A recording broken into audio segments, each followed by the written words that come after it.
They dressed in their finest clothes, smiles on their faces, ready to board the luxury cruise of their dreams. But instead, they were humiliated, denied at the gate like they didn't belong. What no one knew, what the staff never imagined, was that the couple they tried to push aside owned the very ship they were standing on. And the way this night unfolded would leave everyone in stunned silence. "Excuse me." A sharp voice cut through. A security officer blocked Marcus and Danielle Wright's path, his hand raised stiffly. They were dressed elegantly. Marcus in a tailored navy suit, Danielle in a flowing cream dress that caught the breeze. But his words sliced deeper than the salty air ever could. "Sir, ma'am, I'm going to need you to step aside." The crowd behind them shuffled, curious. People whispered, already assuming trouble. Marcus held up their boarding passes with a calm smile, but the officer shook his head. "Not here. Not today." Danielle frowned. "What do you mean?" "These are our tickets." The officer's eyes narrowed, his voice low but cutting. "First-class boarding is for our exclusive clientele. You don't belong here." And with that, the whispers grew louder. Some passengers chuckled.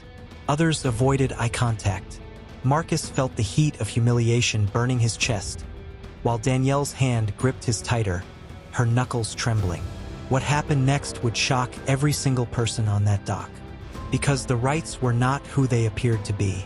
And by the end of the story, those who mocked them would realize a truth so unsettling, so unexpected, it would leave the entire ship in silence.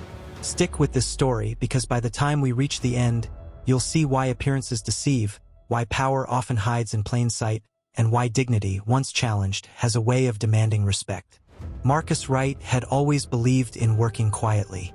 At 41, he was the kind of man who commanded respect without raising his voice. A self-made businessman, he built his fortune in real estate, tech investments, and later luxury hospitality. Yet if you passed him on the street, you'd never guess he was a multimillionaire. He wore simple suits, drove his own car, and hated flashy displays of wealth. His wife, Danielle, was his opposite in many ways. Vibrant, warm, and endlessly social. At 38, she carried herself with grace, her laughter lighting up rooms. While Marcus focused on strategy and numbers, Danielle had the vision and heart. She loved fashion, art, and travel, and she was the one who had begged Marcus to take a real vacation after years of relentless work. "A cruise," she had insisted, her brown eyes sparkling. "No emails, no calls, just us, the ocean, and peace." Marcus hesitated. He wasn't a cruise kind of man, but he loved her, and after everything they had built together, she deserved it.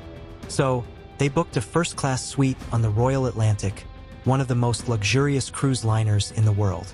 To everyone else, it was just a holiday. But for Marcus and Danielle, it was also symbolic.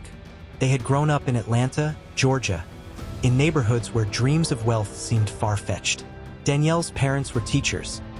Marcus's father worked 2 jobs while his mother cleaned offices at night. They had both faced sneers, rejection, and prejudice every step of the way. Yet here they were, decades later, walking toward a cruise that represented not just leisure, but triumph. Except, life has a way of reminding you that some people will never see your success. Some will only see your skin. And on that dock, as the officer's words echoed, Danielle remembered something her grandmother had told her years ago. "They'll smile to your face when they think you're beneath them, but when you stand taller than they expect, they'll try to cut your knees." Marcus squeezed her hand. He didn't want to make a scene, but deep inside, he knew this wasn't just about a vacation. It was about something bigger. What the Wrights didn't realize was that this moment was about to ignite a fire that would spread across the entire cruise. And by the time the truth came out, the world watching would never forget their names. Marcus Wright had always carried his childhood with him, even after his bank account swelled past numbers he once couldn't imagine. He grew up in the south side of Atlanta, where ambition was often mistaken for arrogance if you were black. Teachers doubted him, neighbors whispered when he stayed late in the library, and even the bank teller gave him side eyes when he deposited his first real paycheck. Danielle's story wasn't much different. She came from a middle-class family but quickly learned how small the world wanted to box her in. In high school, she had been told, maybe nursing or teaching is best for you, safe jobs. But she had bigger dreams. She studied international business, learned French and Spanish, and later helped Marcus expand his real estate empire into hospitality. Together, they were unstoppable. Their empire wasn't handed to them. It was built brick by brick, sacrifice by sacrifice. That's why the cruise mattered. It wasn't just a trip. It was a celebration of surviving the odds. The Royal Atlantic was a floating city of glass, gold, and luxury. Staff in crisp uniforms greeted passengers with champagne flutes. Music spilled from a string quartet in the grand atrium, where crystal chandeliers sparkled like frozen stars. Danielle's heart swelled with joy as she stepped onto the marble floors, her heels clicking softly. "This is it," she whispered to Marcus, her hand tightening around his. "We're finally here." But the cracks appeared almost immediately. When they walked toward the private check-in desk reserved for first-class passengers, the staff member, a young blonde woman with a tight smile, looked them up and down. "Sir, ma'am," she said carefully, "this line is for premium passengers. Economy check-in is over there." Marcus's brows furrowed. "We are premium passengers. Suite 7A. He slid the tickets across the desk. The woman's cheeks flushed, but her smile never wavered. "Oh, of course," she said quickly, tapping at her keyboard. "Just a small misunderstanding. A misunderstanding." Danielle forced a smile, but inside she burned. They brushed it off, at least for the moment. They weren't going to let one awkward exchange ruin their trip. But that wouldn't be the last misunderstanding. At dinner in the grand dining hall, where crystal glasses clinked and chandeliers bathed everything in golden light, Marcus noticed the maitre d' guiding them toward the far corner of the room, near the service door. Tables closer to the stage where the jazz band played were left for others. Danielle leaned in, whispering, "They're seating us like we don't belong." Marcus nodded. He was a patient man, but he noticed. He always noticed. Later that night, while they strolled on the upper deck, a couple whispered as they passed. Marcus caught fragments of their words. "Surprised they can afford it," and "probably some reality TV thing." Danielle's heart sank. No matter how much they had achieved, prejudice trailed them like a shadow. But what no one on that ship realized was this: the Wrights were not just passengers. Their story was bigger than anyone knew. And before this cruise was over, the very people who mocked them would be forced to stand corrected. The next morning, Marcus and Danielle decided to explore the ship. The Royal Atlantic was massive, 10 decks of luxury, boutique shops, an infinity pool, a theater, and a casino glittering with chandeliers. Danielle snapped photos of the ocean view, her laughter carried by the sea breeze. For a moment, it felt like they had escaped the whispers and side eyes. But then it happened. When they approached the poolside lounge, a uniformed crew member stepped in front of them. "Excuse me," he said firmly. "This area is for first-class guests only." Marcus blinked, then pulled out his keycard. "We are first-class guests." The crew member's eyes flicked from the card to Marcus's face, then back again, as if double-checking reality. He hesitated. "Right, my apologies. Enjoy your stay." Danielle's stomach twisted. She could feel the stares of other passengers. The smirks, the averted eyes, the curiosity masked as disinterest. It wasn't just about being denied. It was about being doubted every single time. By dinner that evening, the tension reached a boiling point. The Wrights were dressed impeccably. Marcus in a tailored navy suit, Danielle in an emerald green dress that shimmered under the chandeliers. They walked into the grand dining hall together, ready to enjoy the chef's 5-course meal. But the maitre d' intercepted them, his expression tight. "Sir, madam," he said, lowering his voice, "I'm afraid there's been a seating error. Your table has been moved." Marcus frowned. "Moved? To where?" The man gestured toward the back corner, near the swinging doors where waiters hurried in and out. "There." Danielle's jaw tightened. "That's not a seating error. That's an insult." The maitre d's smile flickered. "I assure you, ma'am, It's not intentional. We're simply making adjustments. Marcus leaned closer, his voice calm but razor-sharp. Do you move every first-class guest into the shadows? Or just the black ones? The dining hall hushed. Forks paused mid-air, conversations trailed off, and dozens of eyes turned toward them. The silence pressed in like a spotlight. The maitre d' flushed red. Sir, please, this isn't the place for. Danielle cut in, her voice clear, steady, and ringing through the hall. This is exactly the place. Everyone here needs to see how your staff treats paying guests. A murmur swept the room. Some passengers looked embarrassed. Others looked entertained. And in the middle of it all, Marcus and Danielle stood tall, refusing to shrink. But humiliation has a way of multiplying. Just as Marcus turned to walk toward the maitre d's replacement table, a man at a nearby table muttered, not quietly enough, "Money can buy you a seat, but it can't buy class." Danielle froze. Marcus's shoulders stiffened. The insult had landed heavy and sharp. He turned slowly, locking eyes with the man, a middle-aged passenger in a linen suit, swirling his wine glass with smug ease. And that's when Marcus realized this wasn't just about bad service. This was about being told over and over that they didn't belong. Danielle slipped her hand into his. "Marcus," she whispered. "Not here." But Marcus's eyes stayed on the man. His voice was low, but every syllable carried weight. "You have no idea who you're talking to." The passenger smirked, leaning back in his chair. "Don't I?" The room buzzed with tension. The Wrights weren't just fighting for dignity anymore. They were fighting for their right to exist in a space that had already marked them as outsiders. And soon, that fight would set the stage for the most shocking reveal of all. The dining hall lingered in silence after Marcus's words, every eye bouncing between him and the smug passenger in the linen suit. The man gave a slow laugh, the kind meant to humiliate, not amuse. "Well then," he said, voice dripping with condescension, "why don't you enlighten us? Who exactly are you?" Danielle tightened her grip on Marcus's hand. She knew that look in his eyes, measured, calm, but burning just beneath the surface. The same look he had when negotiating multimillion-dollar contracts with men who underestimated him simply because he wasn't loud. Marcus leaned slightly forward, his voice steady. "You'll find out soon enough." The passenger scoffed, taking another sip of wine. "I won't hold my breath." A waiter, flustered and pale, hurried over to defuse the tension. "Sir, ma'am, please, if you'll follow me, we can settle this privately." But Danielle wasn't ready to disappear into the shadows again. She lifted her chin, her emerald dress catching the light. "No," she said firmly. "This isn't just about us. Everyone here should see what's happening." A ripple moved through the dining hall, some passengers whispering in agreement, others shifting uncomfortably in their seats.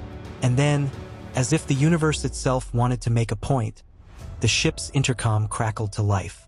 "Attention all passengers," a polished voice announced. "Tomorrow evening, there will be a special cocktail reception in the Grand Atrium, hosted by the ship's ownership. Attendance is encouraged." Ownership. The word hung in the air like a warning. Marcus allowed himself the faintest of smiles. Danielle caught it, her heartbeat quickening. The maitre d', flustered now, cleared his throat.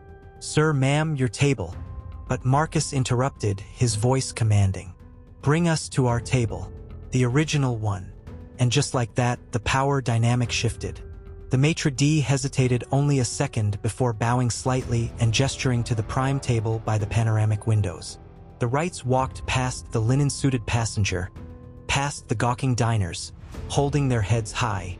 Danielle whispered as they sat down, her voice trembling with both anger and pride. "They don't even know. Not yet." Marcus's eyes stayed fixed on the ocean beyond the glass, his reflection staring back at him. "They will," he said quietly. "And when they do, it won't be on our terms. It'll be on theirs." The waiter poured wine into their glasses, hands slightly shaking, unsure whether to apologize or stay silent. Danielle took a sip, her mind already racing ahead. Tomorrow's reception would change everything. But for tonight, They sat at the center of the dining hall, every whisper orbiting around them, every stolen glance a reminder that the world had tried, yet failed, to push them aside. And though the Wrights hadn't revealed their secret yet, the tide was already turning. The ship just didn't know it. The next evening, the grand atrium was alive with glittering light and expectation. A towering crystal chandelier spilled diamonds of color over marble floors, and a string quartet filled the air with elegance. Passengers arrived dressed in gowns and tuxedos, glasses of champagne clinking as whispers floated between them. Danielle adjusted the satin strap of her gown, her heart pounding in her chest. Marcus stood beside her in a tailored suit, calm as ever, but she could feel the storm beneath his composure. This was the moment. As they entered, conversations faltered. Faces turned. The same maitre d' who had once dismissed them now bowed quickly, almost too eagerly, and hurried to usher them toward the stage. Danielle caught the flash of the linen-suited man in the corner, smirking as though expecting a spectacle, just not the kind about to unfold. A microphone was placed in Marcus's hand. He paused for a long moment, scanning the crowd. The ship's captain, standing nearby, looked stiff, uncomfortable, as though he already knew the weight of what was coming. "Good evening," Marcus began, his voice resonant and unhurried. "Danielle and I are deeply honored to welcome you tonight." Murmurs rippled through the crowd. "Welcome you?" Some glanced at each other in confusion.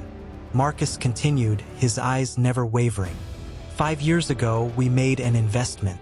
Not in stocks, not in companies, but in something far more personal. We purchased this ship. Every cabin, every deck, every journey it takes across the world." Gasps erupted. Champagne glasses froze mid-air. The linen-suited passenger's smirk vanished, replaced by slack-jawed disbelief. Danielle stepped forward, her voice clear and unwavering. "Last night, some of you witnessed what happens when people make judgments without truth. We were denied entry. We were humiliated, not because of money or status, but because of what we look like." Her gaze swept the room, steady, piercing. "But tonight, we stand here not to gloat, but to remind you, power doesn't always wear the face you expect. Respect should never be optional. And dignity is not up for debate." The room fell into stunned silence. The captain shifted uncomfortably, then bowed his head toward them in a gesture of respect. Passengers glanced nervously at one another, their whispered assumptions from the night before unraveling into shame. Marcus placed a hand gently on Danielle's shoulder and added, "So tonight, enjoy the food, enjoy the music, and remember, when you travel on this ship, you travel as our guests." The string quartet swelled again, but it could not drown the electricity that ran through the hall. The Wrights stepped down from the stage, shoulders squared, the weight of years of silent judgment finally lifted. In the corner, the linen-suited man reached for his glass again, his hand trembling, his earlier arrogance shattered into dust. For the rest of the evening, people whispered their names with reverence, not disdain. Some came forward, fumbling through apologies. Others couldn't even meet their eyes. But Marcus and Danielle weren't concerned with apologies. They'd already won. The ballroom slowly settled back into its rhythm, but the mood had shifted entirely. Where earlier there had been judgmental eyes and whispered doubts, now there was a kind of uneasy reverence, the kind that comes when people realize they had misjudged someone beyond repair. Danielle sat at the head table beside Marcus, her fingers tracing the rim of her champagne glass. She watched as waiters who once ignored her now scrambled to serve with smiles that felt too wide, too forced. Guests who had once sneered now approached with trembling words of apology, offering excuses like, "We didn't know," or "It was just a misunderstanding." But Danielle knew better. She wasn't angry anymore. Anger had long given way to something sharper, something sobering. Later, when the hall had emptied and the last echoes of music faded, Marcus and Danielle walked the private deck reserved for owners. The night sky stretched endlessly, stars scattered across the horizon.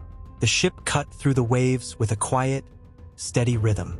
Marcus finally spoke, his voice low but firm. "We own this ship. We own every cabin, every dollar it generates. But tonight made me realize something. Ownership doesn't buy dignity. It doesn't buy respect. People still look at us and only see what they want to see. Danielle nodded slowly, and the only time they respected us was when they realized we had power over them. She paused, the words heavy in the night air. That's the bitter truth. Respect for people like us isn't given freely. It's demanded, or it's revealed in moments like this. And even then, it's fragile. Marcus took her hand, squeezing it gently. But that's why we tell our story. That's why we stand tall. Because every time we face it, we expose it. And maybe one day, someone else won't have to. Danielle turned toward him, her eyes glistening under the moonlight. Until then, we remind them, every single time.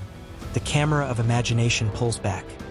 The right silhouetted against the vast ocean, two figures who had been denied, dismissed, diminished, only to rise higher than anyone ever expected. The story closes not on their wealth, but on their unwavering dignity. A dignity that no boarding pass, no maitre d', no sneer in a luxury lobby could ever erase. And that's the lesson the rights left behind. Respect shouldn't depend on power, wealth, or status. It should be a given. But when it isn't, stories like theirs expose the uncomfortable truth, reminding us all to think twice about the way we judge others. If this story moved you, don't just stop here. Share it, comment your thoughts, and subscribe for more powerful real-life stories that turn judgment into justice.